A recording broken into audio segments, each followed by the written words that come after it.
राष्ट्रीय मिर्गी दिवस भारत में बीमारी के बारे में जागरूकता पैदा करने के लिए 17 नवंबर को राष्ट्रीय मिर्गी दिवस मनाता है। मिर्गी मस्तिष्क की एक चिकित्सीय स्थिति है जिसके परिणामस्वरूप असमय दौरे पड़ते हैं। विश्व स्वास्थ्य संगठन ने मिर्गी को मस्तिष्क की पुरानी गैर संचारी बीमारी के रूप में वर्णित किया है, जो आवर्तक दौरे की विशेषता है। सांख्यिकीय रूप से 100 लोगों में से एक में यह विकार विकसित होता है और यह छोटे बच्चों और वृद्ध लोगों में अधिक आम है। तो आइए मिलते हैं नागपुर रामदासपेठ के सुप्रसिद्ध न्यूरोसिस मल्टीस्पेशलिटी हॉस्पिटल के डॉक्टर रितेश नौखरे से हमारी इस खास पेशकश में। नमस्कार। नेशनल एपिलेप्सी डे यानी राष्ट्रीय मिर्गी दिवस विशेष में आज नागपुर से सुप्रसिद्ध मस्तिष्क रोग विशेषज्ञ डॉक्टर रितेश नौखरे सर हमारे साथ हैं। आइए जानते हैं मिर्गी रोग संबंध में और उसकी जटिलताओं के विषय में विशेष चर्चा में।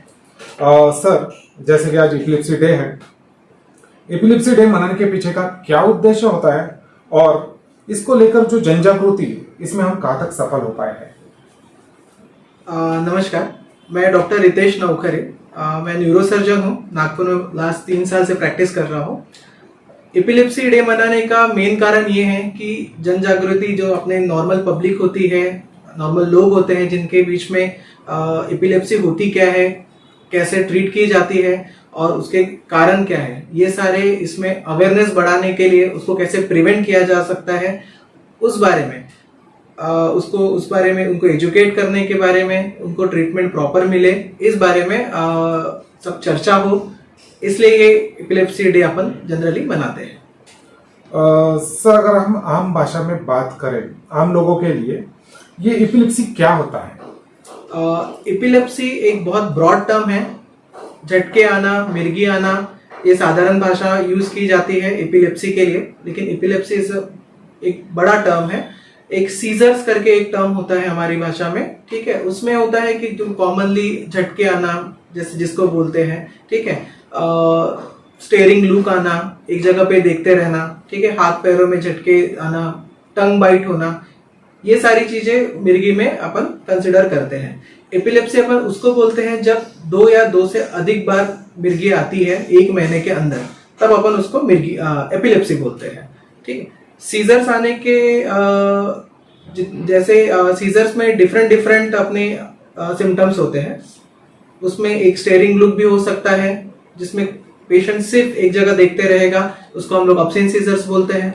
और अगर जैसे हाथ पैर में झटके आना, वो एक साइड में भी आ सकते हैं, चारों हाथ पैरों में भी आ सकते हैं, कभी कभी सिर्फ और सिर्फ चेहरे में भी आ सकते हैं। तो ये डिफरेंट टाइप के होते हैं झटके के बारे में।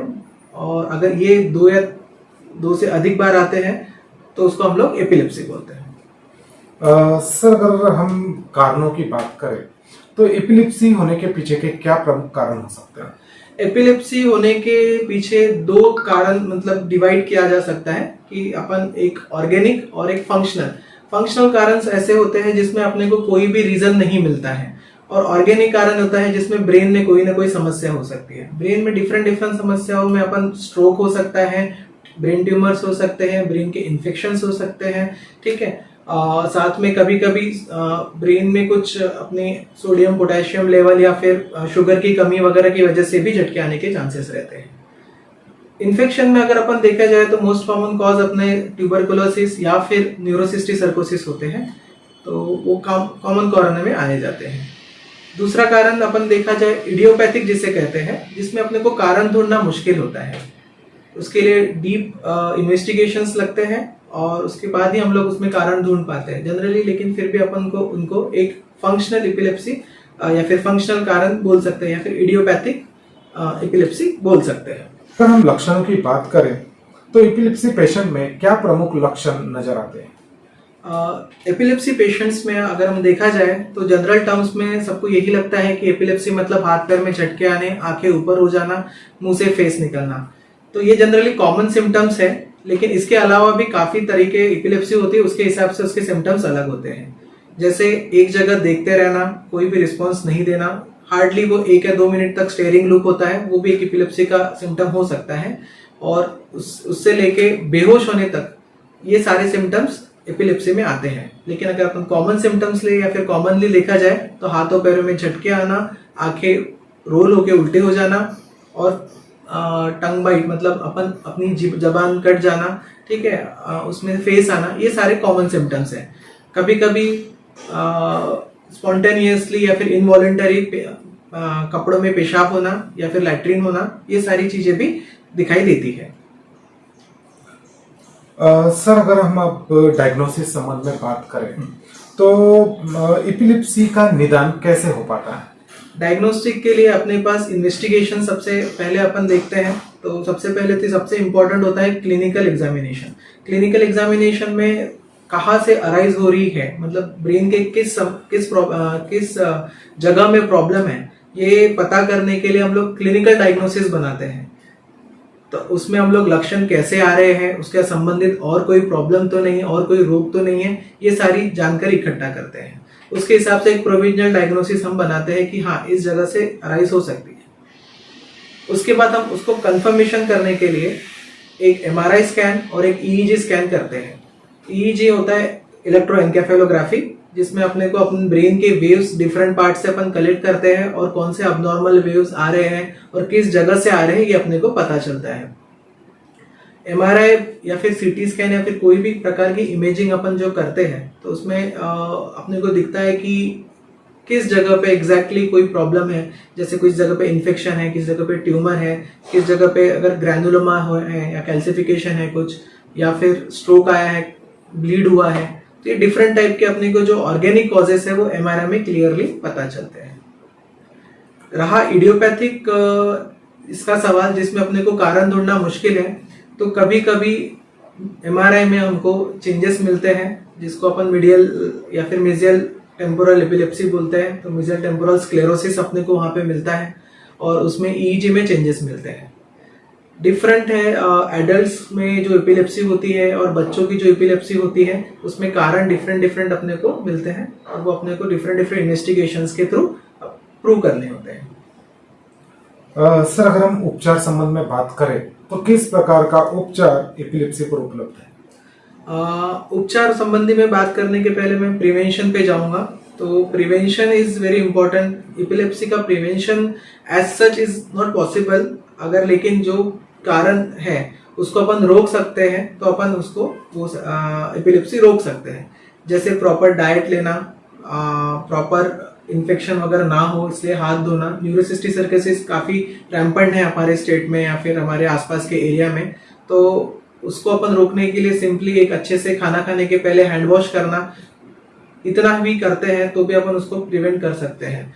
फिर स्ट्रोक को प्रिवेंट करने के लिए रेगुलर एक्सरसाइज, रेगुलर जांचे, बीपी और शुगर व्यवस्था बराबर से उसका कंट्रोल रखना, ये सारी चीजें अपन प्रिवेंशन में डाल सकते हैं। ट्रीटमेंट पार्ट में देखा जाए, हाँ एक और प्रिवेंशन में अपन एक कीटोजेनिक डाइट नाम से होता है। तो कीटोजेनिक डाइट के कुछ अपने फायदे होते हैं, जिसमें अपन प्रोटीन्स ज्यादा लेते हैं और कीटोजेनिक डाइट करते हैं, फैट कम होता है उसमें, तो उसमें भी एपिलेप्सी प्रिवेंट की जा सकती है। मेरा देशवासियों के लिए एक ही संदेश है कि एपिलेप्सी एक ऐसी बीमारी है जिसको आम जनता थोड़ा सा घबराती है, उसके साथ रिलेशन रखने से, उस मरीज के साथ या उस मरीज के साथ बात करने से घबराती है, या फिर शादियों में वगैरह में ये सारी चीजें बहुत प्रॉब्लमेटिक आती है जब एपिलेप्सी ये शब्द आता है, या फिर मिर्गी की बीमारी है, लड़का या लड़की को मिर्गी बीमारी है, तो इसमें जो शब्द आता है तो थोड़ा सा प्रॉब्लमेटिक रहती है, लोग अभी भी एक्सेप्ट नहीं करते हैं। तो ऐसा कुछ भी नहीं है, एपिलेप्सी का मरीज पूरी तरह से ठीक हो सकता है, ठीक रहता है। Proper prevention, proper medicine, proper surgical treatment अगर लेते हैं तो मरीज बिल्कुल सही रहता है। आपको एक बस काम करना होता है कि पेशेंट को साइकोलॉजिकल सपोर्ट दे, उसका सहयोग करे, और कुछ भी होता है तो वो ट्रीटेबल है यही बता के उसको आप संभालें। जैसे कि सर हम जानते हैं न्यूरोसिस हॉस्पिटल ये काफी प्रतिष्ठित हॉस्पिटल है, काफी पेशेंट्स इस हॉस्पिटल का नाम लेते हैं क्योंकि काफी लोग यहाँ से ठीक होके गए हैं। अगर हम न्यूरोसिस हॉस्पिटल की बात करें तो किस प्रकार की सुविधाओं से लेस न्यूरोसिस हॉस्पिटल है? ये 25 बेडेड हॉस्पिटल है, इसमें आईसीयू सेटअप है और फुल्ली इक्विपाइड ओटी सेटअप है। ओटी में हमारे पास न्यूरो सर्जरी संबंधित सारे इलाज होते हैं, ब्रेन और स्पाइन संबंधित सारे इलाज होते हैं, एक with advance microscope, operating microscope के साथ। बाकी हम लोग एंडोस्कोपिक स्पाइन सर्जरी भी यहाँ करते हैं, जिसमें बिना चीरे के बिना बेहोशी के ऑपरेशन किया जाता है। ब्रेन रिलेटेड चीज़ें अगर हम लोग देखा जाए तो स्ट्रोक हो गया है, इमीडिएटली हम लोग स्ट्रोक रिलेटेड प्रॉब्लम्स जो रहते हैं वो ट्रीट करते हैं। ब्रेन ट्यूमर्स के लिए ट्रीट करते हैं, ब्रेन के कोई इन्फेक्शंस होते हैं उसके लिए ट्रीटमेंट देते हैं। स्पाइन रिलेटेड हम लोग देखा जाए तो नेक पेन जैसे होता है, स्पॉन्डिलोसिस जैसे होते हैं, जिनको गर्दन के दर्द होते हैं या फिर कमर का दर्द होता है या फिर टीबी वगैरह होता है स्पाइन का, तो उसका इलाज शर्तिया हमारे यहाँ पे हो ही जाता है। रिजल्ट्स काफ़ी अच्छे हैं एंडोस्कोपी के साथ और मिनिमल इन्वेजिव माइक्रोस्कोपिक सर्जरीज के साथ, जिसमें अपने को पेशेंट सुबह ऑपरेट होके शाम तक घर भी जा सकता है। तो यही लास्ट में कहना चाहूँगा कि हमारे यहाँ पे ब्रेन और स्पाइन से रिलेटेड सारे इलाज बिल्कुल कॉन्फिडेंस के साथ किए जाते हैं।